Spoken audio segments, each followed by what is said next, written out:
নমস্কার বন্ধুরা, সন্ধ্যা academy YouTube চ্যানেলে তোমাদের স্বাগত। তো দেখো, আজকে আমরা মডেল কোশ্চেন পেপার 56 নিয়ে আলোচনা করব। এর আগে 1 থেকে যে 55 পর্যন্ত যেসব সেটগুলো দিয়েছি, যারা এখনও দেখোনি তারা কিন্তু অবশ্যই দেখে নিও, যথেষ্ট উপকৃত হবে।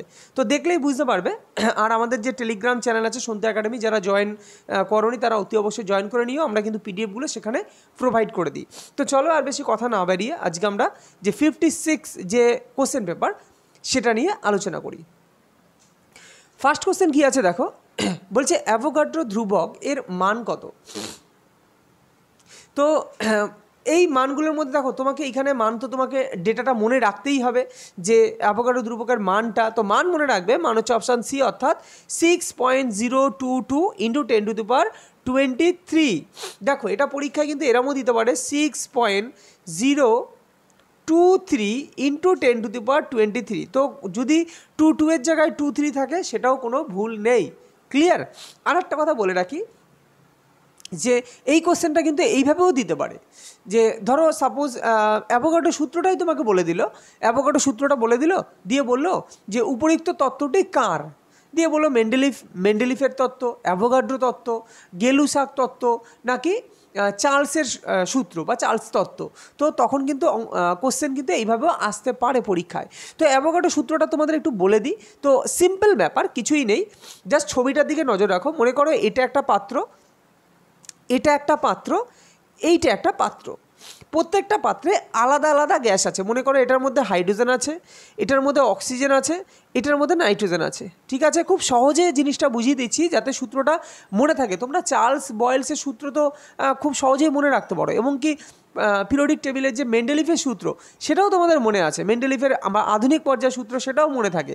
কিন্তু অ্যাভোগাড্রো সূত্রটা একটু বলে দিই খুব সহজে মনে রাখানোর জন্য। দেখো, অ্যাভোগাড্রো সূত্র এটাই বলছে, যদি এই যে তিনটে পাত্র, তিনটে আলাদা আলাদা গ্যাস নিলাম, এই প্রত্যেকটা পাত্রে যদি চাপ সমান হয়, ঠিক আছে, চাপ যদি সমান হয়, টেম্পারেচারও যদি সমান হয়, অর্থাৎ সমচাপ, সম উষ্ণতা এবং সম আয়তন, অর্থাৎ পাত্রের আয়তন সমান, প্রত্যেকটা পাত্রের চাপ সমান, প্রত্যেকটা পাত্রের উষ্ণতা সমান, যদি এটা সমান হয় তাহলে ভিন্ন ভিন্ন গ্যাসের, কেননা ভিন্ন অর্থাৎ একটা H2, একটা O2, একটা N2, তাহলে গ্যাস তিনটেই ভিন্ন, তাহলে ভিন্ন ভিন্ন গ্যাসের প্রত্যেকের অণু সংখ্যা সমান থাকবে। তো অ্যাভোগাড্রো সূত্র কিন্তু অ্যাকচুয়ালি অণু নিয়ে কথা বলে। ব্যাস এইটুকু মনে রাখবে যে অ্যাভোগাড্রো সূত্র কিন্তু অণু নিয়ে কথা বলে, অর্থাৎ প্রত্যেক পাত্রের যেসব মলিকুলগুলো আছে সেই মলিকুলের অণু সংখ্যা সেটা কিন্তু সমান থাকবে।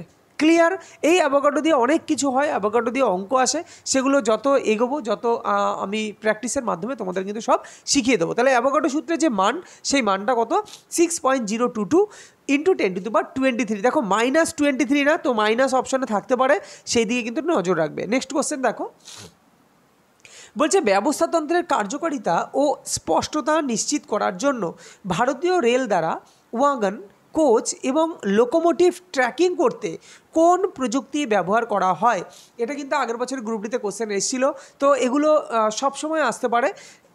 বলছে এক্সপ্রেস ওয়াইফাই, নাকি হোয়াটসঅ্যাপ লাইভ লোকেশন, নাকি ওয়াইফাই প্রযুক্তি, নাকি রেডিও ফ্রিকোয়েন্সি শনাক্তকরণ ট্যাগ। তো রাইট আনসার রেডিও ফ্রিকোয়েন্সি শনাক্তকরণ ট্যাগ।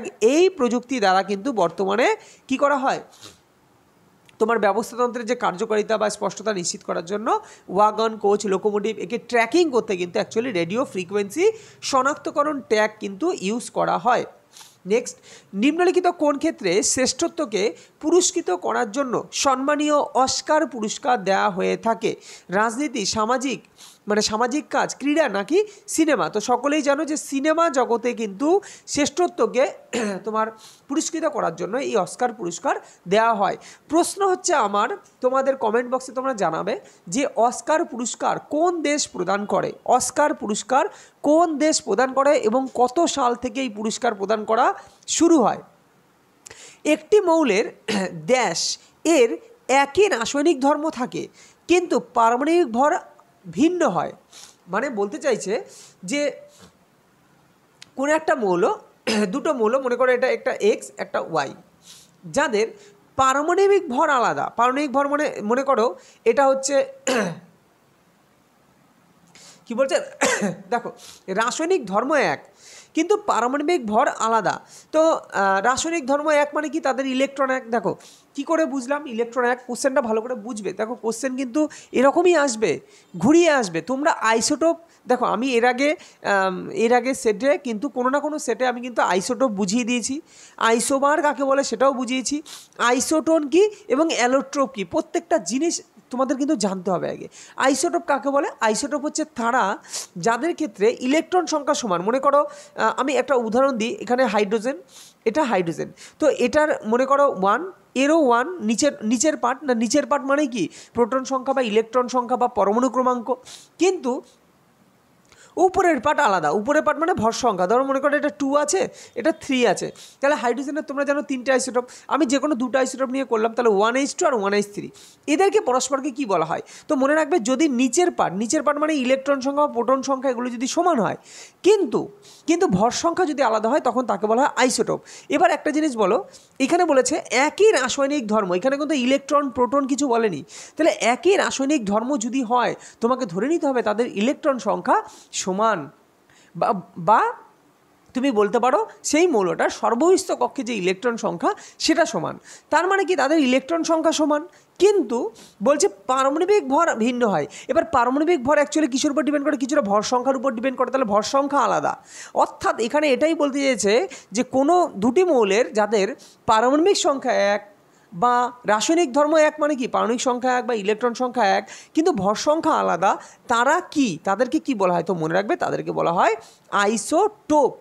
ক্লিয়ার? তাদেরকে বলা হয় আইসোটোপ। এবার যদি বলি আইসোবার কি, তো মনে রাখবে যাদের ভর সংখ্যা এক হয়। যদি আমি এক্সাম্পল নিই, তো যেমন 18 AR 40 আর বললাম 20 CA 40। দেখো উপরের পার্ট এই যে 40, এটারও 40, অর্থাৎ উপরের পার্ট সেম, কিন্তু নিচের পার্ট কি এক? নিচের পার্ট একটা 18 একটা 20। নিচের পার্ট বলতে আমি কি বোঝাচ্ছি? ইলেকট্রন সংখ্যা বা প্রোটন সংখ্যা বা পারমাণবিক ক্রমাঙ্ক।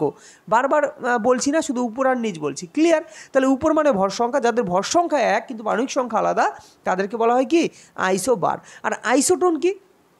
আইসোটোন হচ্ছে যাদের নিউট্রন সংখ্যা এক। বা নিউট্রন সংখ্যা কি, তুমি বলতে পারো যে নিউট্রন সংখ্যা স্যার কি? তাহলে ধরে নাও আমি দুটো এক্সাম্পল দিই, 16S 32 আর 15, এটা 15 কিন্তু 15, 15P 31। তাহলে এদের যদি এই 32 থেকে 16 বাদ দিই, তাহলে এদের যে নিউট্রন সংখ্যা, অর্থাৎ ভর সংখ্যা থেকে প্রোটন সংখ্যা বাদ দিলে আমরা পাই নিউট্রন সংখ্যা। তাহলে নিউট্রন সংখ্যা কত? 16।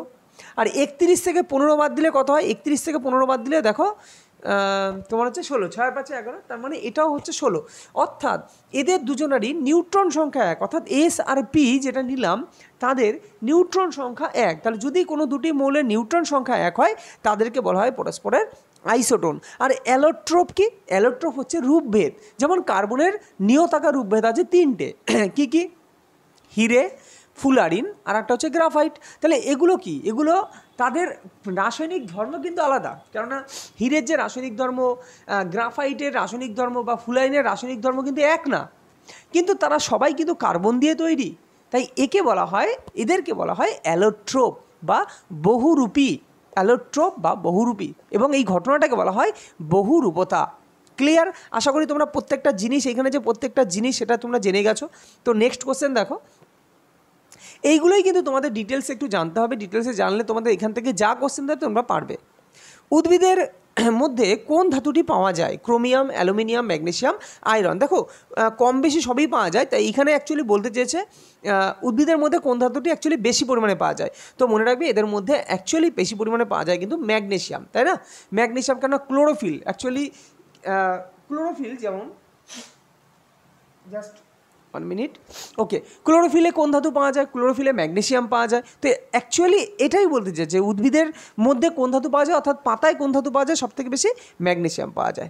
নেক্সট কোশ্চেন, বীর সাভারকার আন্তর্জাতিক বিমানবন্দর এটা কোথায় অবস্থিত? পোর্ট ব্লেয়ার, মুম্বাই, কলকাতা নাকি নিউ দিল্লি? তো মনে রাখবে এটা হচ্ছে পোর্ট ব্লেয়ারে কিন্তু অবস্থিত বীর সাভারকার আন্তর্জাতিক বিমানবন্দর। পরবর্তী কোশ্চেন দেখো, ভারতের মুখ্য নির্বাচন কমিশনারকে কে নিয়োগ করেন? রাষ্ট্রপতি, প্রধানমন্ত্রী, সংসদ নাকি ভারতের প্রধান বিচারপতি? এর আগের ভিডিওগুলোতে কিন্তু আমি টোটাল জিনিসগুলো ডিটেলসে বলে দিয়েছি। যারা যারা আগের ভিডিওগুলো দেখোনি তারা দেখো, তোমরা দেখলেই বুঝতে পারবে যে তোমরা শুধুমাত্র যে 50টা কোশ্চেন করছো তা না, তোমরা এক একটা সেটের মধ্যে মানে এক একটা যে মডেল কোশ্চেন পেপার আমি তোমাদের দিচ্ছি, মডেল সেট দিচ্ছি, তার মধ্যে তোমরা কিন্তু যদি জ্ঞানের দিক দিয়ে বিচার করো তোমরা দেখবে 70-80টা কোশ্চেন কোনো সেটে আলোচনা হচ্ছে। কারণ আমি তো অপশানের উপরেও তোমাদের অনেক কিছু বলছি। তো একই জিনিস বারবার এই কারণে বলছি না, কারণ এগুলো এর আগের বার বহুবার বলেছি। তো এটার যে রাইট অ্যান্সার হবে সেটা হচ্ছে রাষ্ট্রপতি। তো এখানে কে কাকে তোমার শপথ বাক্য পাঠ করান, কে কাকে নিয়োগ করেন, এগুলো কিন্তু পরীক্ষায় আসে। প্রত্যেকটা পরীক্ষায় কিন্তু এই কোশ্চেনগুলো কিন্তু গুরুত্বপূর্ণ, শুধুমাত্র রেলের না, তুমি যে কোনো আরও যেসব পরীক্ষা দেবে, হ্যাঁ, সে তুমি বিহার টেট দাও বা তুমি রাজ্য সরকারের কোনো পিএসসি আছে, মিসেলেনিয়াস সামনে আছে, তো এগুলো দাও, যে কোনো পরীক্ষার ক্ষেত্রে কিন্তু গুরুত্বপূর্ণ। নেক্সট কোশ্চেন, প্রধানমন্ত্রী মোদীর জন্মদিন উপলক্ষে সারা দেশে কী হিসাবে পালন করা হয়? মানে প্রধানমন্ত্রী মোদীর জন্মদিনটা সারা দেশে কী হিসাবে পালন করা হয়? হিন্দি দিবস, সেবা দিবস, বাল্য দিবস নাকি কিষাণ দিবস? তো right answer option number B. তো সেবা দিবস হিসাবে কিন্তু প্রধানমন্ত্রী মোদীর জন্মদিনটাকে আমরা পালন করি। মাই ব্রিফ হিস্ট্রি বইটি কার লেখা? Shri Aurobindo, Winston Churchill, Stephen Hawking নাকি সুচিত্রা কৃষ্ণমূর্তি? তো right answer option number C, Stephen Hawkings. এর একটি বিখ্যাত বই হচ্ছে মাই ব্রিফ হিস্টোরি। এবং ওনার আরেকটা বই আছে, সেই বইটা আরেকটা খুব সুন্দর বই আছে, সেটা আমাকে কমেন্টে জানিয়ে হতো যে ওনার আরেকটা বই সেটা কী। এছাড়াও যদি বলি শ্রী অরবিন্দর একটি বিখ্যাত বই হচ্ছে তোমার দ্য লাইফ ডিভাইন, প্রচুর বার পরীক্ষায় এসছে দ্য লাইফ, আমি এগুলো বারবার লিখছি না, দ্য লাইফ ডিভাইন, DIVINE, তাই না? এগুলো বহুতবার এসছে, বহুতবার, মানে অফুরন্ত যে কোনো পরীক্ষায় এগুলো, এই কোশ্চেনটা কিন্তু ভীষণই গুরুত্বপূর্ণ। শ্রী অরবিন্দের লেখা খুব বিখ্যাত বই হচ্ছে দ্য লাইফ ডিভাইন। তারপরে এসেস অফ গীতা, এটাও শ্রী অরবিন্দের লেখা। যদি বলি উইনস্টন চার্চিল, এর একটি বিখ্যাত বই হচ্ছে The gathering Sturm, the second world War. এটা কিন্তু ওই সময়ের জন্য বিখ্যাত বই উইনস্টন চার্চিলের, মনে রেখো, the gathering Sturm, the second world war. তারপরে যদি বলি Suchitra Krishnamurthy, the summer of cool, Suchitra Krishnamurthy, the summer of cool. তো এই কোশ্চেনগুলো কিন্তু পরীক্ষায় আসে এবং আগামীতেও কিন্তু এগুলো আসবে, এবং যেগুলো ইম্পর্টেন্ট আমি এগুলো নিয়েই কিন্তু বারবার আলোচনা করি, যাতে তোমাদের শুনতে শুনতে মুখস্থ হয়ে যাবে। ঈশ্বরচন্দ্র বিদ্যাসাগর কত সালে ব্রিটিশ সরকার দ্বারা বিধবা বিবাহ আইন প্রবর্তন করান? 1856, 1876, 1886 নাকি 1855? তো right answer option number A, 1856 সালে কিন্তু অ্যাকচুয়ালি ঈশ্বরচন্দ্র বিদ্যাসাগর ব্রিটিশ সরকার দ্বারা এই যে বিধবা বিবাহ আইন সেটা প্রবর্তন করান। নেক্সট কোশ্চেন, প্রথম, এটা একটা এনজিওর একটা নাম হচ্ছে প্রথম। তাহলে বলছে নিম্নলিখিত কোন ক্ষেত্রে হিসেবে কাজ করে? এই এনজিওটা কোন ক্ষেত্রে কাজ করে? কৃষি, প্রযুক্তি নাকি স্কুল শিক্ষা ও শিক্ষণ নাকি স্বাস্থ্য? Right answer option number C, school শিক্ষা ও শিক্ষণের উপর কিন্তু এই প্রথম যে একটা এনজিও সেটা কাজ করে। নেক্সট কোশ্চেন, দেশ রাজ্যে মারমাগাঁও বন্দর অবস্থিত। তো মারমাগাঁও এই বন্দরটা কোন রাজ্যে অবস্থিত? গোয়া, কর্ণাটক, কেরল নাকি মহারাষ্ট্র? তো right answer option number A, গোয়াতে কিন্তু এই মারমাগাঁও বন্দর অবস্থিত। যদি এর সাথে বলি কর্ণাটকে হচ্ছে তোমার নিউ ম্যাঙ্গালোর বন্দর, তারপর কেরলে তো কোচি, তোমরা জানো কেরলে কোচি, সেই রকম মহারাষ্ট্রে আছে তোমার হচ্ছে জওহরলাল নেহেরু বন্দর। এবং এগুলো কিন্তু মনে রেখো, এই যে মারমাগাঁও, এগুলো গোয়াটা কোন দিকে অবস্থিত? দেখো গোয়াটা পশ্চিম দিকে, মানে পশ্চিম উপকূলে। তাও এই কারণেই হচ্ছে এই যে তোমার জওহরলাল নেহেরু বন্দর বলো মহারাষ্ট্রে যেটা, তারপরে মারমাগাঁও গোয়া, কর্ণাটকের নিউ ম্যাঙ্গালোর, এগুলো কিন্তু সব পশ্চিম উপকূলের বন্দর। নেক্সট কোশ্চেন, কার্নালের যুদ্ধ কাদের মধ্যে সংগঠিত হয়েছিল? নাদির শাহ, মোহাম্মদ শাহ নাকি ফরাসি ও ইংরেজ নাকি ঔরঙ্গজেব দ্বারা শিখো নাকি আকবর ও রানা প্রতাপের মধ্যে? তো যে কার্নালের যুদ্ধ এটা হয়েছিল কার মধ্যে? এটা হয়েছিল নাদির শাহ ও মোহাম্মদ শাহর মধ্যে কিন্তু এই কার্নালের যুদ্ধটা হয়েছিল। নেক্সট কোশ্চেন, নিম্নের কোন বিবৃতিটি সঠিক নয়? দেখো সঠিক নয় বলেছে, তো ওই নয়গুলো কিন্তু একটু চোখ দিয়ে ভালো করে দেখতে হবে। বলছে সমতল দর্পণে গঠিত প্রতিবিম্বটি বস্তুর সাপেক্ষে পার্শ্বীয় পরিবর্তিত হয়। তো এটা তো সঠিক, কেননা তুমি যদি কোনো সমতল দর্পণের সামনে দাঁড়াও তাহলে তোমার বাঁ হাত ডান হাত হয়ে যাবে, ডান হাত বাঁ হাত হয়ে যাবে, তাহলে পার্শ্বীয় প্রতিবিম্ব হয় সমতল দর্পণে। তো এটা তো অ্যাকচুয়ালি সঠিকই। সমতল দর্পণে তৈরি হওয়া প্রতিবিম্বের প্রকৃতি সদ ও সমশীর্ষ। দেখো সমশীর্ষ তো বটেই, এবং সেটা দেখো সৎ এবং সমশীর্ষ বলেছে। আচ্ছা পরেরটা দেখি, তারপরে আসছি।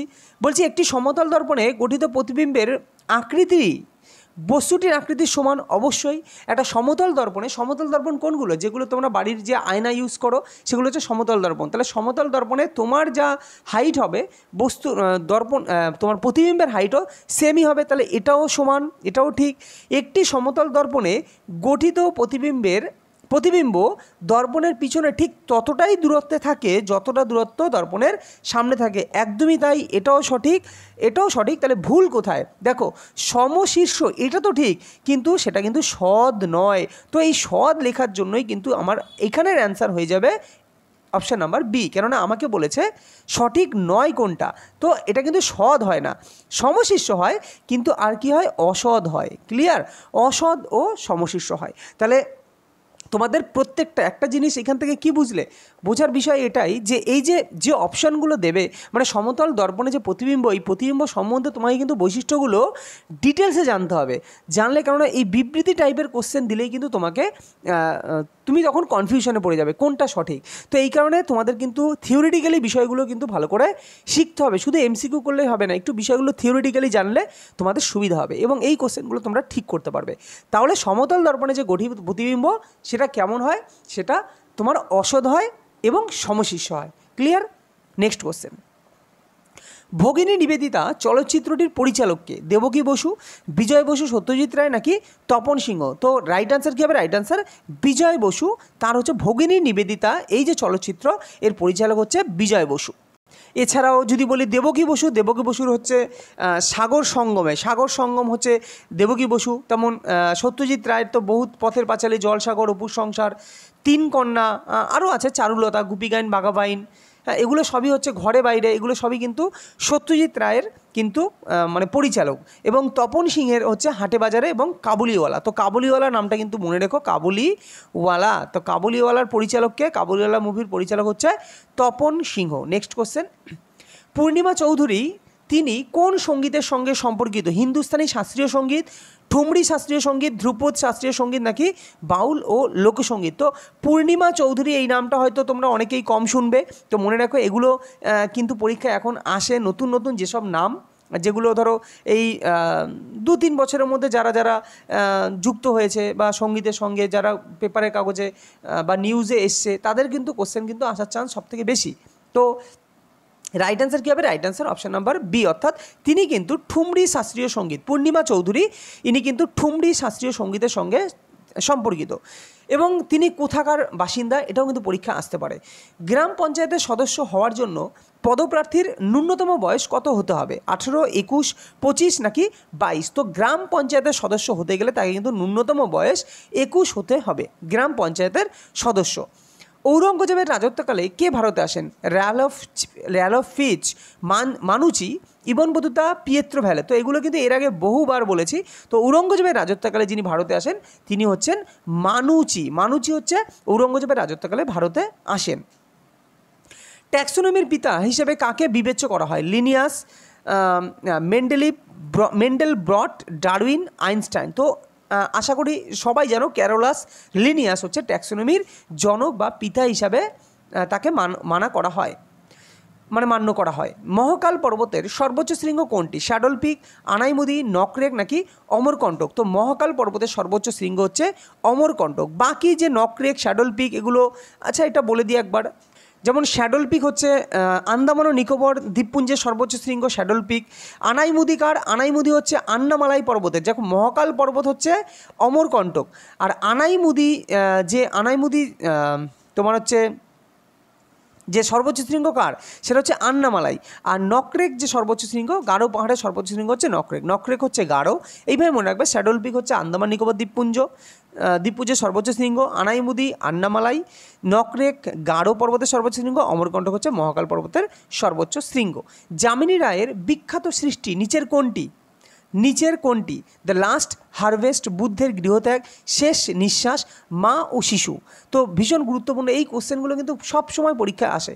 তো রাইট অ্যান্সার কী হবে? Right answer option number D is a correct answer, অর্থাৎ মা ও শিশু এটা হচ্ছে যামিনী রায়ের একটা বিখ্যাত সৃষ্টি। এগুলো কিন্তু এর আগে বহুবার বলেছি, শেষ নিঃশ্বাস, বুদ্ধের গৃহত্যাগ, দ্য লাস্ট হারভেস্ট, এগুলো কার সৃষ্টি, এগুলো কিন্তু বহুবার বলেছি। যারা যারা আগের ভিডিওগুলো দেখোনি তারা অবশ্যই দেখে নিও।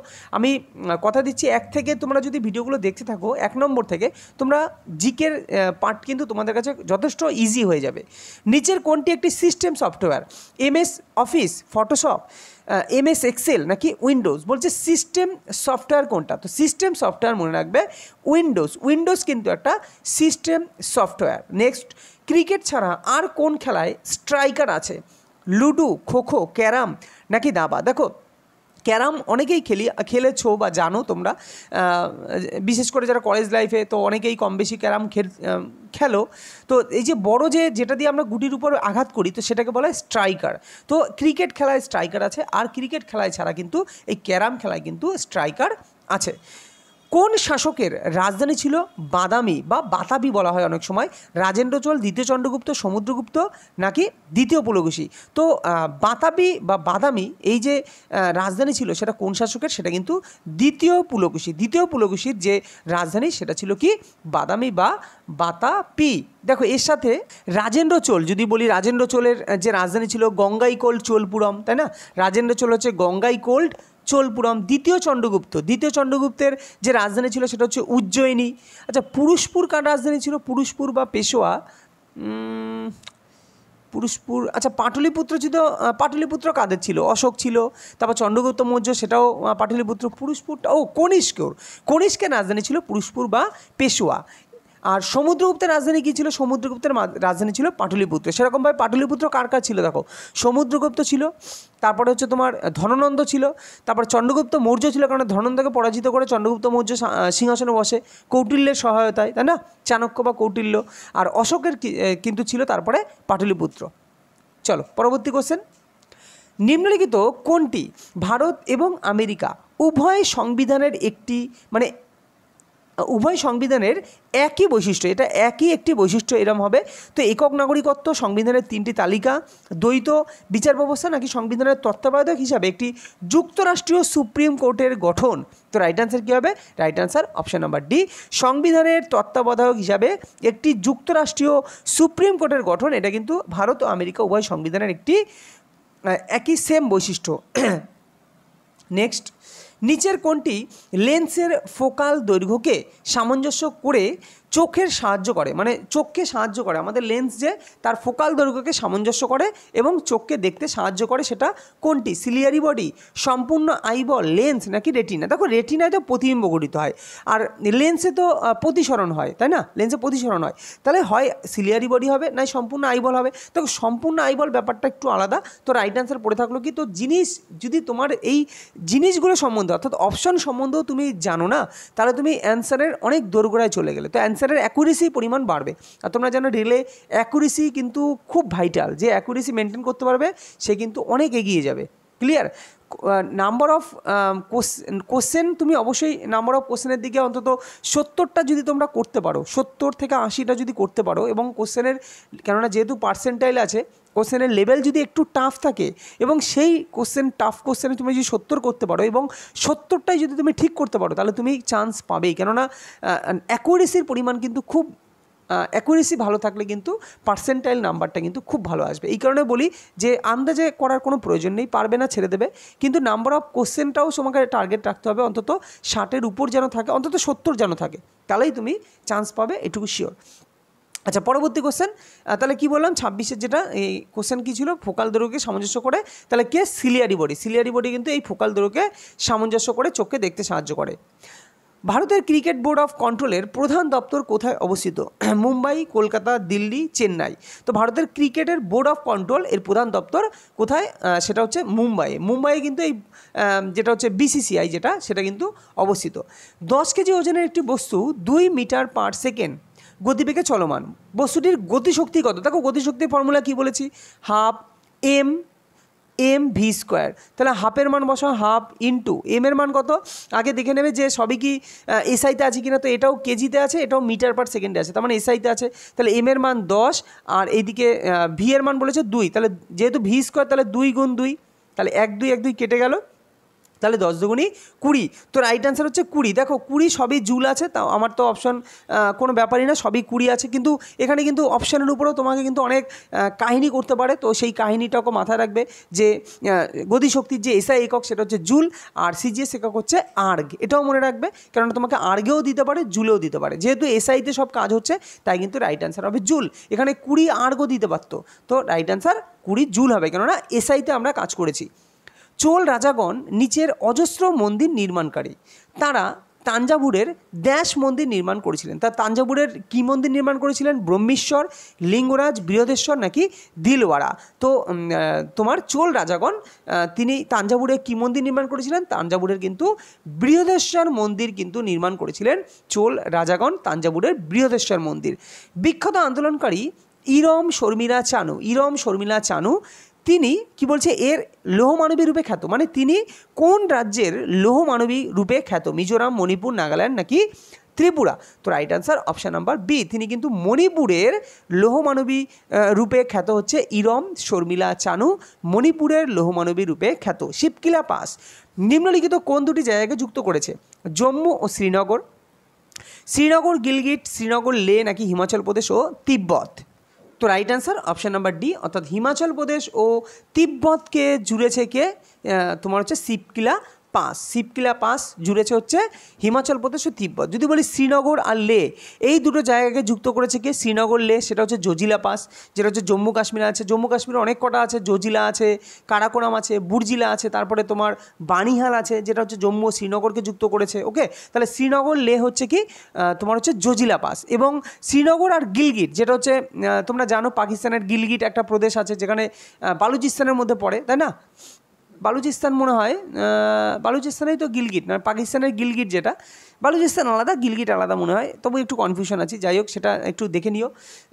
তো এই যে শ্রীনগর আর গিলগিট সেটা হচ্ছে তোমার বুর্জিলা, আর কারাকোরাম হচ্ছে ভারত চীন, সেটা তোমরা জানো।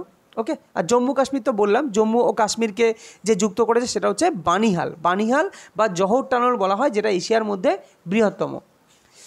ভারতের জাতীয় একতা দিবস পালন করা হয় কত তারিখ? 30শে জানুয়ারি, 29শে আগস্ট, 31শে অক্টোবর, 2রা অক্টোবর? তো right answer option number C, 31শে অক্টোবর কিন্তু এই একতা দিবস হিসেবে পালন করা হয়, যেটা জাতীয় একতা দিবস। Al2SO4 তে অক্সিজেনের শতাংশ কত? দেখো খুবই ইজি, জিনিসটা আগে বুঝে নাও, তাহলে দেখবে খুব সহজ। আমাকে বলেছে অক্সিজেনের শতাংশ, তাহলে তোমাকে ভাবতে হবে যেখানে অক্সিজেন কী পরিমাণ আছে।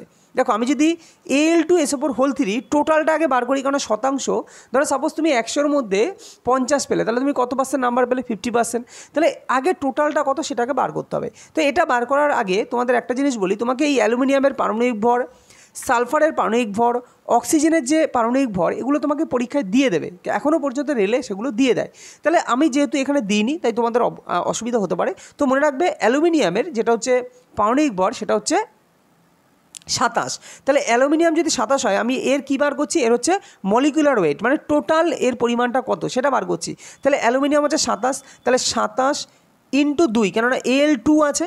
ক্লিয়ার? এটা অ্যাকচুয়ালি এরমভাবে আছে, আমি তোমাদের লিখিয়ে দেখিয়ে দিই। এটা হচ্ছে Al2, তারপরে আছে SO4 তাহলে অ্যালুমিনিয়াম হচ্ছে 27, যেহেতু 27 × 2, ক্লিয়ার? 27 × 2 প্লাস, এবার দেখো 3 ব্র্যাকেটের মধ্যে, কারণ 3 গুণ আছে। সালফার কত? সালফার হচ্ছে 32 প্লাস অক্সিজেন কত? অক্সিজেন হচ্ছে 16। তো অক্সিজেন যদি 16 হয়, তাহলে 4 × 16 = 64, একবারে করে দিলাম। ক্লিয়ার? তাহলে এটাকে যদি ক্যালকুলেশন করি, তাহলে 27 × 2 = 54 প্লাস 3 গুণ, এদিকে হচ্ছে 6 আর 3 কত হয়? 6 আর 3 9, অর্থাৎ 90 আর 4 আর 2 6, 96। ক্লিয়ার?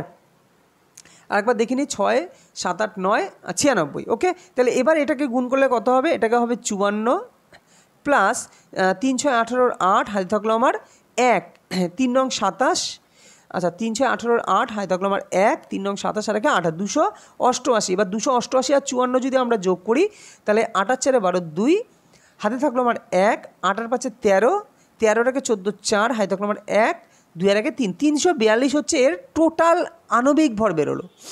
কিন্তু আমাকে চেয়েছে অক্সিজেনের শতাংশ কত। তাহলে অক্সিজেন কত ভাগ আছে? দেখো অক্সিজেন আছে আমার এদিকে 4 × 64, তাই কি না? অক্সিজেন তো O4 আছে, তাহলে O4 মানে তোমার 64, এবং 64 × 3, কেন তার সঙ্গে তো হোল 3 আছে না, তাহলে 64 ইন্টু 3, তাহলে 64 ইন্টু 3 করলে কত হবে? 64 ইন্টু 3 করলে আমরা পাবো হচ্ছে 3 4 12 2, হাতে থাকলো আমার 1, 318 রেখে 19, 192। এই যে 192 ভাগ হচ্ছে তোমার কি আছে? 192 ভাগ হচ্ছে তোমার অক্সিজেন আছে। ক্লিয়ার? তাহলে এবার তোমার পার্সেন্টেজ বার করতে গেলে কী করতে হবে? দেখো পার্সেন্টেজ বার করতে গেলে তার মানে 192 আছে কতর মধ্যে? 342-এর মধ্যে আছে 192। কত পার্সেন্ট? ইন্টু 100। তার মানে এবার এই ক্যালকুলেশন করলেই তোমরা এটা বুঝে ফেলবে যে এখানে মানটা কত বেরোবে। এই ক্যালকুলেশনটা তোমায় করতে হবে। দেখো প্রথমবার বোঝাতে তাই টাইম লাগছে, মানে অঙ্কগুলো আমি ধরে ধরে বোঝাচ্ছি কীভাবে আসছে, কেন আমি এখানে 32 বসালাম, কেন 64 হলো, তাই কিন্তু সময়টা মনে হচ্ছে তোমাদের কেন বেশি লাগছে। কিন্তু যখন এগুলো জিনিসগুলো মুখস্থ হয়ে যাবে না, তখন দেখবে তোমাদের আর এগুলো অসুবিধা মনে হবে না এবং ক্যালকুলেশন তোমরা খুব ফাস্ট করতে পারবে। এবার যদি মনে করো যে এইখানে স্যার ক্যালকুলেশন কীভাবে করবো, তাড়াতাড়ি করবো কীভাবে, তো এটা কিন্তু তোমাকে ডিরেক্টলি ভাগ করলেই 2-1টা দেখো প্রথমে 5 আছে, প্রথমে প্রত্যেকটার ক্ষেত্রে কী আছে? অপশনের দিকে তাকাও, প্রত্যেকের 5 আছে, তো 5 তো তোমাকে দিতেই হবে, 5 বার তো যাবেই। তারপরে তুমি দেখবে কোনটা যায়, গিয়ে তুমি কিন্তু ঠিক করে ফেলতে পারবে, একটু কুইকলি করতে হবে। তো রাইট অ্যান্সার হবে, আমি তোমাদের বলে দিলাম, অপশান নাম্বার ডি। তোমরা ক্যালকুলেশন করে দেখো, দেখলেই বুঝতে পারবে। আশা করি তোমরা অঙ্কটা বুঝতে পেরেছো। যদি না বুঝতে পারো তোমরা কমেন্টে জানাবে, আমি অন্য কোনো ভিডিওর মাধ্যমে সেটা বুঝিয়ে দেবো। বলছে দ্বিতীয় পরশুরাম কার উপাধি ছিল? মহাপদ্মনন্দ, সমুদ্রগুপ্ত, চন্দ্রগুপ্ত মৌর্য নাকি দ্বিতীয় চন্দ্রগুপ্ত? তো দ্বিতীয় পরশুরাম এটি কার উপাধি ছিল? এটা হচ্ছে মহাপদ্মনন্দ। মহাপদ্মনন্দ হচ্ছে দ্বিতীয় পরশুরাম নামেও কিন্তু খ্যাত। বাকি সমুদ্রগুপ্ত ভারতের নেপোলিয়ান জানো, দ্বিতীয় চন্দ্রগুপ্ত তিনি শকার উপাধি নিয়েছিলেন, এগুলো কিন্তু তোমরা জানো। নেক্সট কোশ্চেন কি বলছে? পিচাভারাম ম্যানগ্রোভ অরণ্য। পিচাভারাম ম্যানগ্রোভ অরণ্য কোথায় দেখতে পাওয়া যায়? উড়িষ্যা, তামিলনাড়ু, কেরল নাকি কর্ণাটক? তো রাইট অ্যান্সার কী হবে? Right answer option number B, নাড়ুতে কিন্তু এই পিচাভারাম ম্যানগ্রোভ অরণ্য কিন্তু দেখতে পাওয়া যায়। এর সাথে সাথে দেখো উড়িষ্যায় যদি বলি, উড়িষ্যা হচ্ছে ভিতরকণিকা, ভিতরকণিকা হচ্ছে উড়িষ্যায় আছে। কেরলে কি আছে? কেরলে আছে ভীমবানাদ অভয়ারণ্য। তারপরে কর্ণাটক হচ্ছে কুন্দপুর। সেরকমভাবে উড়িষ্যায় দেখো, উড়িষ্যায় যদি বলা হয় একটা বায়োস্ফিয়ার রিজার্ভ কী আছে, তো তোমাকে কি কোশ্চেন দিচ্ছে তার উপর কিন্তু। যদি বলা হয় উড়িষ্যায় বায়োস্ফিয়ার রিজার্ভ, তখন কিন্তু ভিতরকণিকা হবে না, তখন হবে সিমলিপাল কিন্তু বায়োস্ফিয়ার রিজার্ভ। এবং মনে রেখো সিমলিপাল যে বায়োস্ফিয়ার রিজার্ভ, সেটা কিন্তু ইউনেস্কো দ্বারা স্বীকৃত। এটাও পরীক্ষায় দেয় যে নিচের কোনটি উড়িষ্যার একটি বায়োস্ফিয়ার রিজার্ভ যেটা তোমার ইউনেস্কো দ্বারা স্বীকৃত, বা এরকমও দিতে পারে নিচের কোনটি ইউনেস্কো দ্বারা স্বীকৃত বায়োস্ফিয়ার রিজার্ভ। এরকম অনেক বায়োস্ফিয়ার রিজার্ভ আছে যেটা ইউনেস্কো দ্বারা স্বীকৃত নাও হতে পারে। ক্লিয়ার? তো এইগুলো কিন্তু তোমাকে একটু ভালো করে ঠান্ডা মাথায় জিনিসগুলো পড়ে রাখতে হবে। তাহলে উড়িষ্যার ভিতরকণিকা অ্যাকচুয়ালি অভয়ারণ্য, আর সিমলিপাল হচ্ছে biosphere reserve. Next question, raslila নৃত্য কার উদ্দেশ্যে প্রদর্শন করা হয়? শিব, গণেশ, ইন্দ্র নাকি কৃষ্ণ? তো কার উদ্দেশ্যে রাসলীলা নৃত্য প্রদর্শন করা হয়? সেটা হচ্ছে অপশান নাম্বার ডি, কৃষ্ণ ঠাকুরের উদ্দেশ্যে কিন্তু এই রাসলীলা নৃত্য প্রদর্শন করা হয়। রাজ্যপালের অতি গুরুত্বপূর্ণ আইন সংক্রান্ত ক্ষমতা হলো বিধানসভায় সদস্যদের মনোনয়ন, অর্ডিন্যান্স জারি করা, বিধানসভায় পাশ করা বিলে সম্মতি জানানো নাকি বিধানসভা ভেঙে দেওয়া। দেখো রাজ্যপালের কিন্তু গুরুত্বপূর্ণ একটা ক্ষমতা, সেটা কি? সেটা হচ্ছে বিধানসভা ভেঙে দিতে পারে। তিনি কিন্তু বিধানসভা ভেঙে দিতে পারেন, তবে নিশ্চয়ই তার কারণ থাকতে হবে। যে কোনো উনি চাইলেই বিধানসভা ভেঙে দিতে পারবে না, তাহলে রাজ্যপালের উপরও কিন্তু শোকজ হতে পারে। তো তার মানে ক্ষমতা আছে, কিন্তু সেটা নিশ্চয়ই কোনো কারণ থাকবে, তবেই সেটা তিনি করতে পারেন। নেক্সট, 2023 সালে কোন দুটি শহর ক্লিনেস্ট গঙ্গা সিটি পুরস্কার পেয়েছে? পাটনা ও কলকাতা। দেখো কলকাতা তো হবেই না, ছেড়ে দাও, কেননা কলকাতার অবস্থা এখন আর কি বলবো, যাই হোক। পাটনা ও কলকাতা, বারাণসী, প্রয়াগরাজ, দিল্লি ও আগ্রা নাকি পাটনা ও প্রয়াগরাজ? তো ক্লিনেস্ট গঙ্গা সিটি এটা 2023 সালে পেয়েছে কে? দিল্লি ও আগ্রা, দিল্লি আগ্রা কেন, বারাণসী ও প্রয়াগরাজ। বারাণসী ও প্রয়াগরাজ কিন্তু তোমার ক্লিনেস্ট 2023 সালের কিন্তু ঘটনা, এবং পরীক্ষা আসবে কিন্তু আমি বলে দিলাম। আগামী যে কোনো পরীক্ষায়, বিশেষ করে রেলওয়ে আরপিএফ যে পরীক্ষা সামনে আছে, বা এনটিপিসি সামনে হবে, এনটিপিসি ফর্ম ফিল আপ তো বলেছে সেপ্টেম্বর অক্টোবরে ফর্ম ফিল আপ চালু হবে, সেরকমভাবে সেপ্টেম্বরেই তো নাকি আগস্ট, হ্যাঁ সেপ্টেম্বরেই চালু হওয়ার কথা এনটিপিসি ফর্ম ফিল আপ। তো আশা করি সামনেই কিন্তু এনটিপিসি ফর্ম ফিল আপ আছে, তারপরে আবার অক্টোবর নভেম্বরে চলে যাবে গ্রুপ ডি। তো সেগুলো কিন্তু তোমরা মাথায় রেখো। চলো পরবর্তী কোশ্চেন কী আছে? নিচের কোনটি ইউনেস্কো দ্বারা স্বীকৃত বায়োস্ফিয়ার রিজার্ভ? আচ্ছা, ইউনেস্কো দ্বারা স্বীকৃত বায়োস্ফিয়ার রিজার্ভ, এইমাত্র বায়োস্ফিয়ার রিজার্ভ নিয়ে আলোচনা করছিলাম। তাহলে এইখানে দেখো তো কোনো তাহলে সিমলিপাল নেই, তো রাইট অ্যান্সার এখানে দেখো ইউনেস্কো দ্বারা স্বীকৃত বায়োস্ফিয়ার রিজার্ভ মানস, গ্রেট নিকোবর, পাঁচমারি, কাঞ্চনজঙ্ঘা সব কটাই কিন্তু বায়োস্ফিয়ার রিজার্ভ। কিন্তু মনে রেখো সবকটা বায়োস্ফিয়ার রিজার্ভ কী বলছেন, ইউনেস্কো দ্বারা স্বীকৃত বায়োস্ফিয়ার রিজার্ভ। তাহলে রাইট অ্যান্সার এখানে দেখো পাঁচমারি কিন্তু ইউনেস্কো দ্বারা স্বীকৃত বায়োস্ফিয়ার রিজার্ভ। এবং যদি বলা হয়, আচ্ছা তোমরা আমাকে অ্যান্সার করো, আমাকে কমেন্টে জানাও এই যে পাঁচমারি যে বায়োস্ফিয়ার রিজার্ভ এটা কোন রাজ্যে অবস্থিত, এটা আমার কমেন্টে জানাবে। পাঁচমারি বায়োস্ফিয়ার রিজার্ভ কোন রাজ্যে অবস্থিত? যেমন কাঞ্চনজঙ্ঘা, যদি বলি কাঞ্চনজঙ্ঘা সেটা কোথায় অবস্থিত? সিকিমে আছে। তারপরে তোমার গ্রেট নিকোবর যে বায়োস্ফিয়ার রিজার্ভ, গ্রেট নিকোবর আছে কোথায়? আন্দামান নিকোবর দ্বীপপুঞ্জে আছে। তামিলনাড়ুতে একটা বায়োস্ফিয়ার রিজার্ভ আছে, সেটা হচ্ছে মান্নার উপসাগর। সুন্দরবন তো পশ্চিমবঙ্গে জানোই। মানস বায়োস্ফিয়ার রিজার্ভ কিন্তু অসম, কিন্তু মানস কিন্তু ইউনেস্কো দ্বারা স্বীকৃত না, এটা মাথায় রাখবে, মানস কিন্তু ইউনেস্কো দ্বারা স্বীকৃত না। তো এইখানে ইউনেস্কো দ্বারা স্বীকৃত একমাত্র হচ্ছে পাঁচমারি। তো এই পাঁচমারি বায়োস্ফিয়ার রিজার্ভ কোথায় সেটা তোমরা কমেন্টে জানাবে। পারমাণবিক ব্যাসার্ধ নিম্নলিখিত কোন এককে মাপা হয়? দ্যাট এই যে পরমাণু, এই পরমাণুর মধ্যে তোমরা জানো পরমাণুর কেন্দ্রে কি থাকে? কেন্দ্রে থাকে নিউক্লিয়াস, এবং নিউক্লিয়াসে কি থাকে? নিউক্লিয়াসে থাকে হচ্ছে প্রোটন এবং নিউট্রন। পরীক্ষায় কিন্তু এগুলো আসে যে পরমাণুর নিউক্লিয়াসে কি কি আয়ন থাকে। মনে রাখবে নিস্তড়িত কণা নিউট্রন থাকে, আর ধনাত্মক তড়িৎগ্রস্ত কণা প্রোটন থাকে, এবং নিউক্লিয়াসের বাইরে একটি নির্দিষ্ট কক্ষপথে কিন্তু থাকে হচ্ছে ইলেকট্রন। এই যে নির্দিষ্ট কথাটা বললাম, এই নির্দিষ্ট কক্ষপথের ধারণা প্রথম কে দেন? পরীক্ষা আসে, এর আগেও গ্রুপ ডিতে এসছে, আবারও আসবে। তো নির্দিষ্ট কক্ষপথের ধারণা প্রথম দেন হচ্ছে বোর, মনে রাখবে নিলস বোর, 1913 সালে, ঠিক আছে, 1913 সালে, কেন সালটাও দেয়।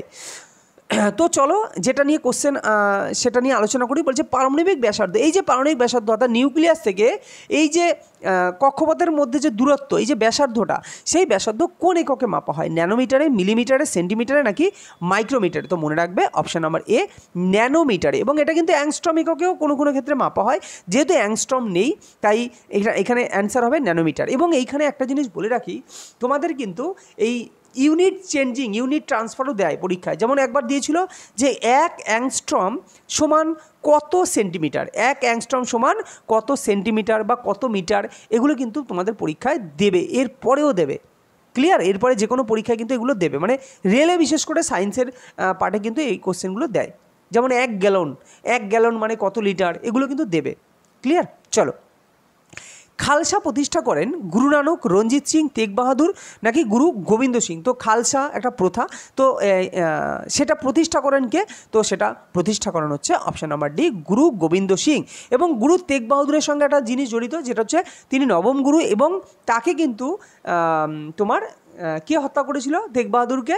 তোমার ঔরঙ্গজেব, তাই না? ঔরঙ্গজেব কিন্তু তাকে হত্যা করেন। পরবর্তী কোশ্চেন, প্রধানমন্ত্রী নরেন্দ্র মোদী ভারতের দীর্ঘতম সমুদ্র সেতুর উদ্বোধন করলেন কোন রাজ্যে? মহারাষ্ট্র, গুজরাট, অন্ধ্রপ্রদেশ নাকি কেরল? এটা কিন্তু কারেন্ট অ্যাফেয়ার্স, আমি কারেন্ট অ্যাফেয়ার্স খুব কম দিই, আমি সবসময় বলি, কেননা আমি মনে করি কারেন্ট অ্যাফেয়ার্সটা তোমরা পরীক্ষার আগে, যখন তোমাদের মোটামুটি পরীক্ষা চালু, অ্যাডমিট আসবে, তার আগে খুব জোর দিয়ে কারেন্ট অ্যাফেয়ার্সটা একটু পড়ো। আর 1 মাস আগে থেকে, ধরো অ্যাডমিট দেবে ভাব, তার 1 মাস আগে থেকে তোমরা কারেন্ট অ্যাফেয়ার্সকে একটু ভালো করে ফলো করো। অন্তত 400-500 কারেন্ট অ্যাফেয়ার্স, বাছাই করা কারেন্ট অ্যাফেয়ার্স পড়লেই কিন্তু যথেষ্ট। কেননা এর কোনো মানে কোথায় যে শেষ আছে শুরু আছে এর কোনো ঠিক নেই। তাই তোমরা ম্যাথ, রিজনিং এর উপর বেশি গুরুত্ব দাও, আর জিকের উপর গুরুত্ব দাও। কারেন্ট অ্যাফেয়ার্স ভাগ্যে থাকলে আসলো, না আসলো না, এরমভাবে কিন্তু ভাবতে হবে। তো রিজনিংয়ের উপর জোর দাও, ম্যাথের উপর জোর দাও, এবং জিকের উপর জোর দাও। জিকে তোমাকে সময়টাকে কাভার করে দেবে, অর্থাৎ সময়টাকে কিন্তু অনেক বাঁচিয়ে দেবে জিকে। যারা জিকে স্ট্রং না, জিকে স্ট্রং করার কারণ একটাই, তোমার সময় কিন্তু বহুত বাঁচবে। তুমি একটা ম্যাথ করতে গেলে যদি 1 মিনিটও টাইম নেয়, মানে 1 মিনিট না হোক 30 সেকেন্ড, কোনো ম্যাথ 30 সেকেন্ডে হয়ে যাবে, কোনো ম্যাথ দেখেও হয়ে যাবে। কিন্তু জিকে জাস্ট অ্যান্সার জানা থাকলেই রাইট ক্লিক, মানে সেকেন্ডে জিকে হয়ে যাবে। আমি এর জন্যই বলছি জিকের উপর বেশি গুরুত্ব দিও কিন্তু অনেকেই। তাহলে কি বললাম? তাহলে সমুদ্র সেতু, ভারতের দীর্ঘতম যে সমুদ্র সেতু, তার উদ্বোধন করেছে কোন রাজ্যে? তো সেই রাজ্যটার নাম কি? রাজ্যটার নাম হচ্ছে তোমার হচ্ছে মহারাষ্ট্র। ক্লিয়ার? মহারাষ্ট্র রাজ্যে কিন্তু দীর্ঘতম সমুদ্র সেতু উদ্বোধন করলো ভারতের প্রধানমন্ত্রী নরেন্দ্র মোদী। দেখো নেক্সট কোশ্চেন, বলছে একটা গাড়ি 5 সেকেন্ড সময়ে 18 কিমি/ঘন্টা থেকে 72 কিমি পার ঘন্টা সমত্বরণে গতিশীল, তাহলে গাড়িটির ত্বরণ কত? দেখো আমরা ত্বরণ ইকুয়াল টু কী জানি, আমি এর আগে বহুবার বলেছি যে ত্বরণকে আমি সাধারণত অনেক বইয়ে এ দিয়ে ডিনোট করা হয়, আমি এফ দিয়ে ডিনোট করি। তো একই ব্যাপার, এফ ইকুয়াল টু মনে রাখবে V minus U by T, V minus U by T. এবার দেখো আমাকে অপশানের দিকে তাকাবে, আগে এই অঙ্কগুলো করার সময় অপশানের দিকে তাকাও। আমাকে দিয়েছে মিটার পার সেকেন্ডে, সব দেখো মিটার পার সেকেন্ড, সেখানে মাইনাস দিক বা টু দি পাওয়ার মাইনাস দিক বা যাই দিক, অর্থাৎ মিটার পার সেকেন্ডে দিয়েছে, কিন্তু এইখানে আছে কিমি পার ঘন্টা, তাহলে আমাকে কিমি পার ঘন্টাকে আমাকে কী করতে হবে, মিটার পার সেকেন্ডে কনভার্ট করে নিতে হবে।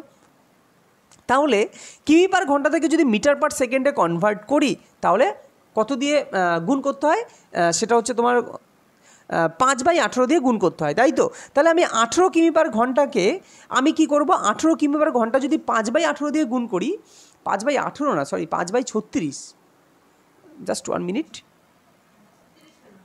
সরি 5/18ই হবে, তাই না?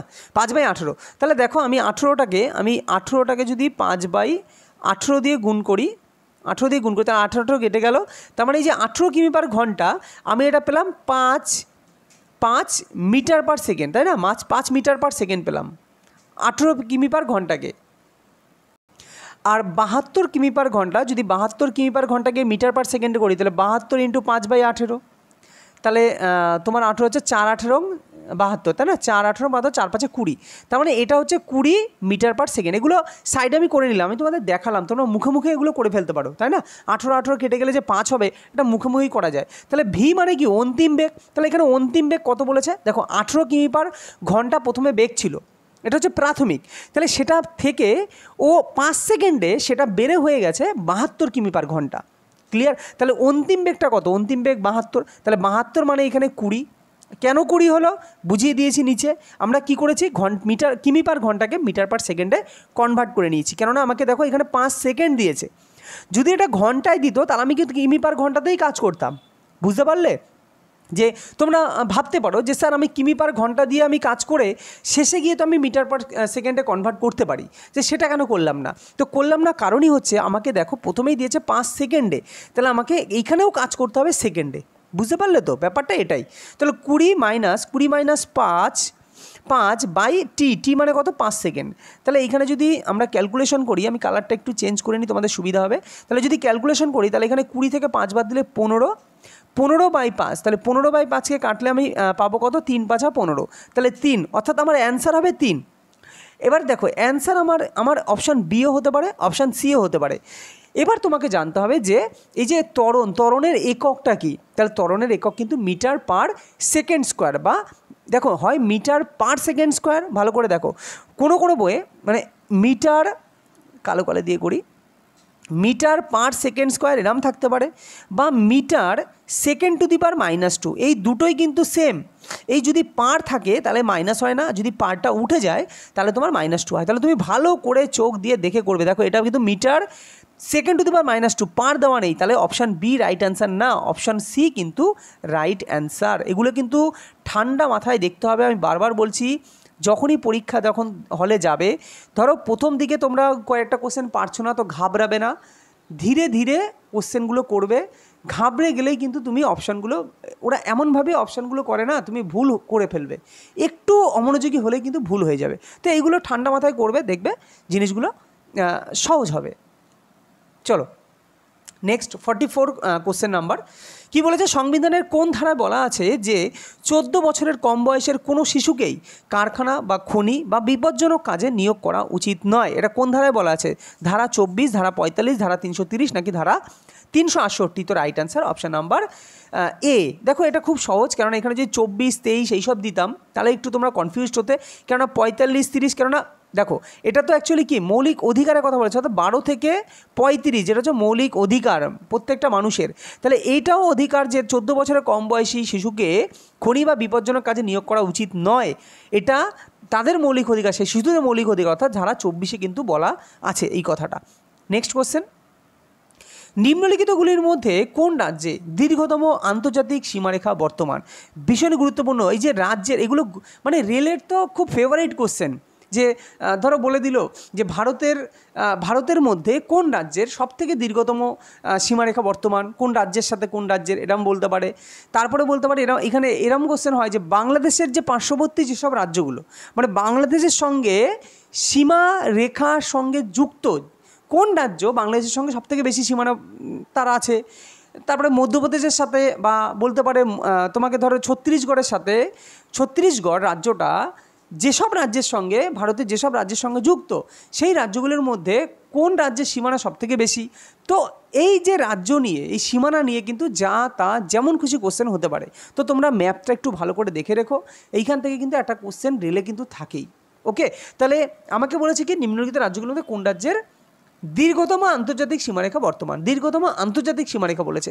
তাহলে নাগাল্যান্ড, মিজোরাম, অরুণাচল প্রদেশ নাকি অসম। তো রাইট অ্যান্সার কী হবে? Right answer option number C, Arunachal প্রদেশেরই কিন্তু দীর্ঘতম আন্তর্জাতিক সীমারেখা কিন্তু বর্তমান। পরবর্তী কোশ্চেন, কোন পঞ্চবার্ষিকী পরিকল্পনার সঙ্গে গরিবি হটাও, যার সময় এটা কে বলেছিলেন, যেটা তখন ছিলেন ইন্দিরা গান্ধী, তাই না? ইন্দিরা গান্ধী অ্যাকচুয়ালি গরিবি হটাও বলতে গরিবতা হাঁটাতে বলেছে। তো এটার একটা ভুল ব্যাখ্যা হয়েছিল তখন, কিন্তু ইন্দিরা গান্ধী এই একটা গরিবি হটাও কথাতে তার চেয়ার কিন্তু টলমাটাল হয়ে গিয়েছিল, তাই না? পরে আবার যদিও ইন্দিরা গান্ধী আবার ফিরে এসেছিলেন প্রধানমন্ত্রী হিসাবে। তো গরিবি হটাও এটা কোন পঞ্চবার্ষিকী পরিকল্পনায় এই শব্দটা যুক্ত হয়েছিল বা এই শব্দটা জড়িত? চতুর্থ, পঞ্চম, তৃতীয় নাকি ষষ্ঠ? তো ভীষণ গুরুত্বপূর্ণ কোশ্চেন কিন্তু অপশান নাম্বার বি, এটা পঞ্চবার্ষিকী পরিকল্পনার সঙ্গে কিন্তু এই গরিবি হটাও শব্দটা কিন্তু জড়িত। নেক্সট, ভারতের খনিজ তেল শোধনাগার বারাউনি, অর্থাৎ বারাউনি হচ্ছে ভারতের একটা খনিজ তেল শোধনাগার, এটি কোন রাজ্যে অবস্থিত? উত্তরপ্রদেশ, অন্ধ্রপ্রদেশ, বিহার নাকি অসম? তো right answer option number C, অর্থাৎ বিহার রাজ্যে কিন্তু এই বারাউনি যে খনিজ তেল শোধনাগার সেটা কিন্তু অবস্থিত। কোশ্চেন নাম্বার 48, সফট ড্রিঙ্কে থাকে, সফট ড্রিঙ্ক বলতে কোনগুলো? যেগুলো আমরা খাই, ধরো কোকোকোলা, পেপসি, স্প্রাইট, লিমকা, এগুলোকে বলা হয় সফট ড্রিঙ্ক। তো এগুলোতে কোন অ্যাসিড থাকে? Oxalic acid, tartaric acid, carbonic acid নাকি সাইট্রিক অ্যাসিড? তো সাইট্রিক অ্যাসিড কোথায় কিসে থাকে? লেবুতে সাইট্রিক অ্যাসিড থাকে। অক্সালিক অ্যাসিড কোথায় থাকে? সাধারণত পালং শাক, টমেটো, এগুলোতে কিন্তু অক্সালিক অ্যাসিড থাকে। টার্টারিক অ্যাসিড কোথায় থাকে? তেঁতুলে। কিন্তু সফট ড্রিঙ্কে কিন্তু এই কার্বনিক অ্যাসিড থাকে, যার সংকেত হচ্ছে H2CO3। এবার এইখানে একটা কোশ্চেন আসে, মনে রেখো, কার্বনিক অ্যাসিড দিয়ে একটা কোশ্চেন হয় এটাই যে নিচের কোন অ্যাসিডটি একটি অ্যাসিড কিন্তু তাতে কোনো কার্যকরী গ্রুপ নেই? ভালো করে বোঝো, আমরা জানি যে অ্যাসিডের সাধারণত কার্যকরী গ্রুপ কি? COOH। অ্যাসিডের সাধারণত কার্যকরী গ্রুপ হচ্ছে COOH। কিন্তু অক্সালিক অ্যাসিডেও COOH গ্রুপ আছে, টার্টারিক অ্যাসিডেও COOH গ্রুপ আছে, সাইট্রিক অ্যাসিডেও COOH গ্রুপ আছে, কিন্তু কার্বনিক অ্যাসিডে কিন্তু কোনো, দেখো, COOH এই গ্রুপটা নেই। তাই কার্বনিক অ্যাসিড কিন্তু কোনো কার্যকরী গ্রুপ সমন্বিত অ্যাসিড নয়। তো কোশ্চেন যে কীভাবে আসবে কোনো ঠিক নেই। এবং কার্বনিক অ্যাসিড দিয়ে এটাও দেখো জানলে যে এটা সফট ড্রিঙ্কে ইউজ করা হয়, এবং এটা কিন্তু একটা অর্গানিক বলা যায়, তবে ইনঅর্গানিক অ্যাসিডই কিন্তু বলা যাবে। ওকে, যেমন ইনঅর্গানিক অ্যাসিড আর কোনগুলো, এটা আমি বলবো, তোমাদের পরে বলবো। কিন্তু ইনঅর্গানিক অ্যাসিড যদি তুমি জিজ্ঞেস করো স্যার ইনঅর্গানিক অ্যাসিড কোনগুলো, তাহলে অবশ্যই বলবো HCl একটা inorganic acid, H2SO4 inorganic acid, এগুলো অ্যাসিড কিন্তু এখানে কার্যকরী গ্রুপ নেই, এগুলো ইনঅর্গানিক অ্যাসিড। তো সেই হিসাবে দেখতে গেলে কার্বনিক অ্যাসিডও কিন্তু অ্যাকচুয়ালি ইনঅর্গানিক অ্যাসিড হিসাবের মধ্যেই পড়ে। তবুও তোমাদের আমি 100% বললাম না, আমি তোমাকে কোনো না কোনো ভিডিওর মাধ্যমে এটা বলে দেবো এর সঠিক যেটা। তারপরে তোমার নাইট্রিক অ্যাসিড, এটাও কিন্তু একটা ইনঅর্গানিক অ্যাসিড। ক্লিয়ার? আর অর্গানিক অ্যাসিড কোনগুলো? অর্গানিকে তোমাদের এরকমও তো কোশ্চেন দিতে পারে, নিচের কোনটি একটি জৈব অ্যাসিড? তো অপশন দিয়ে দিল সালফুরিক অ্যাসিড, হাইড্রোক্লোরিক অ্যাসিড, তারপরে তোমার নাইট্রিক অ্যাসিড, এবং দিয়ে দিল অ্যাসিডিক অ্যাসিড। তো মনে রাখো অ্যাসিডিক অ্যাসিড, তারপরে যে অক্সালিক অ্যাসিড, টার্টারিক অ্যাসিড, যেগুলো তোমার ফলে ফুলে এইসব পাওয়া যায় না, সেগুলো সাধারণত অর্গানিক কম্পাউন্ড হিসেবে ধরা হয়। আর যেগুলো অ্যাকচুয়ালি মাটি থেকে বা খনিজ পদার্থ থেকে পাওয়া যায় যেসব অ্যাসিড, হ্যাঁ, সেগুলো সামুদ্রিক অ্যাসিড, যেমন HCl, এগুলো কিন্তু সমুদ্র থেকে পাওয়া যায়, বা খনিজ যে অ্যাসিড সেগুলো অ্যাকচুয়ালি বলা হয় ইনঅর্গানিক অ্যাসিড। ওকে, আশা করি তোমরা বুঝতে পেরেছো যে কীভাবে ইনঅর্গানিক অর্গানিক তোমরা আলাদা করবে। তো এগুলো তোমরা যদি ডিটেলসে জানো না, তাহলে তোমরা অপশান দেখেও কিন্তু তোমরা আইডিয়া করতে পারবে। তোমরা সব কিছু যে জানা থাকবে তার কোনো মানে নেই, কিন্তু আইডিয়া তো করতে পারবে। সে আইডিয়াটা করাটাও কিন্তু করতে গেলে তোমাকে কিছু জ্ঞান থাকতে হবে, কিছু জিনিস জানতে হবে। চলো পরবর্তী কোশ্চেন, নিম্নলিখিত কোনটি রাজ্যসভায় পেশ করা যায় না? অর্থ বিল, সুপ্রিম কোর্টের রাজ্য বিচার ব্যবস্থার ক্ষমতা সংক্রান্ত বিল। দেখো অর্থ বিলই একমাত্র মনে রাখবে, অর্থ বিল মনে রাখবে, এটা আর বললাম না, কেননা ভিডিও তাহলে অনেক লম্বা হয়ে যাবে, ডিটেলসে আর বললাম না। তো অর্থ বিল কিন্তু একমাত্র লোকসভায় পেশ করা যায়, এটা কিন্তু রাজ্যসভায় পেশ করা যায় না। কত সালে মহাত্মা গান্ধী জন্মগ্রহণ করেন? 1861। এবং কোথায় জন্মগ্রহণ করেন তোমরা জানো, গুজরাটের পোরবন্দরে। তো যাই হোক 1861, 69 নাকি 89 নাকি 97? তো কত সালে মহাত্মা গান্ধী জন্মগ্রহণ করেন? তো right answer option number B is a correct answer. 1869 গুজরাটের পোরবন্দরে। এবং এইখানে একটা জিনিস আছে, সেটা হচ্ছে 1869-এর দোসরা অক্টোবর, ঠিক 2রা অক্টোবরে কিন্তু জন্মগ্রহণ করেন। এবং এই 2রা অক্টোবর এই দিনটা কিন্তু তার জন্মজয়ন্তী হিসাবে পালন করা হয়। Next question. আজকে আমাদের এই তাহলে তো ভিডিওটা কমপ্লিট হলো। তো ভিডিও যদি ভালো লাগে তোমরা লাইক করো, শেয়ার করো। দেখো লাইক করতে তোমাদের যদি ভালো লাগে তো লাইক করো, কেন লাইক করতে তো তোমাদের কোনো অসুবিধা নেই, একটা জাস্ট ছোট্ট একটা ক্লিক করা। লাইক করলে কি একটু মোটিভেট হই, আরও ভালো ভালো কিছু আনার ইচ্ছা করে। তো পরবর্তী আমি ম্যাথ দেবো বা জিকে দেবো, যে কোনো একটা কিছু দেবো পরবর্তী কোনো ভিডিওতে। তো যাই হোক, যদি ভালো লাগে সাবস্ক্রাইব করো চ্যানেলটিকে এবং আমাদের সাথে যুক্ত থেকো। আর সন্তু একাডেমি যে আমাদের টেলিগ্রাম চ্যানেল আছে সেখানে জয়েন হয়ে যেও, সেখানে কিন্তু আমি PDF প্রোভাইড করে দিই। দেখা হবে পরবর্তী কোনো ভিডিওতে, ততক্ষণ ভালো থেকো, সুস্থ থেকো।